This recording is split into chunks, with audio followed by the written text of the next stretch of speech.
Hey gang, what's up? Welcome back here to another edition of the Fishing Teacher, and thanks a lot for taking a little time to check the video out. And got a good video for you guys today. We're going to show you guys how to peg your slip sinkers, and we're going to talk about when you want to peg them and when you don't want to peg them, situations like that, because there are time and place for both.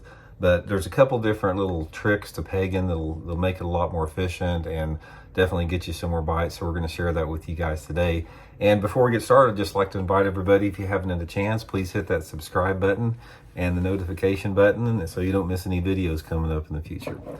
Okay guys, let's talk a little bit about this. When you're talking about pegging, you're talking about pegging a Texas rig situation. Now this was the first video we did on the Fishing Teacher, talking about the Texas rig worm, which is simply, you got your hook here and you've got a sliding slip sinker like this. This is one of the oldest bass fishing rigs that you can have. This has been around forever like that. But certain situations, you don't want this sinker to slide like this. Now, first of all, let's talk, before I'm going to talk about that, let's talk about when you don't want to peg it. If you can get away with it, guys, it's better not to peg it, because what happens is when a fish bites your bait, if the slip sinker is not pegged, a lot of times that slip sinker will separate away from the fish, and say it's hooked in the fish's mouth here, that sinker separates from the hook, and it doesn't give the fish as much leverage to throw the bait with just a hook.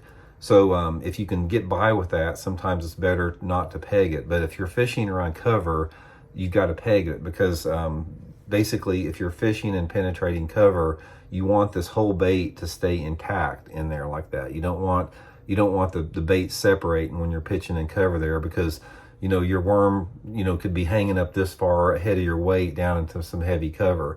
So you want to keep that in one piece. So there's a couple different ways to peg a sinker, to peg a slip sinker I want to talk about. One is, you got one called a peg it here. Let me show you real quick what a peg it is, which I don't prefer. A peg it is this little setup right here, where you basically, this pulls out and you run your line through this. But the problem with the peg it is that it secures the head, that it secures the slip sinker down too tight. And I'm going to talk a little bit about why you do not want it. Once you peg it, you don't want it to be pegged really tight. I want to show you what I mean by that. So the two things that I use are just the old toothpick, and they make these things called these, no, actually, I'm sorry guys, I made a mistake here. This is called a bobber stopper here. A lot of guys use this, but again, I don't like to use it because it pegs the weight too tightly. But you have what's called a peg it here. This is just a rubber thing that you insert up into the bottom of the slip sinker, and then you clip it off. I don't really like to peg it that much, simply because the peggets tend to come out a little bit. So my favorite is just a round toothpick. Just buy a round toothpick. And what you want to do is you simply insert it in the bottom right here. And this is the big key right here, is the level of pressure that you use to insert the toothpick with. You don't want to like shove it up in there real tight. You just want to put it up in there to where it's secure, and then break it off. Because what you want is, you want this slip sinker to be able to move a little bit.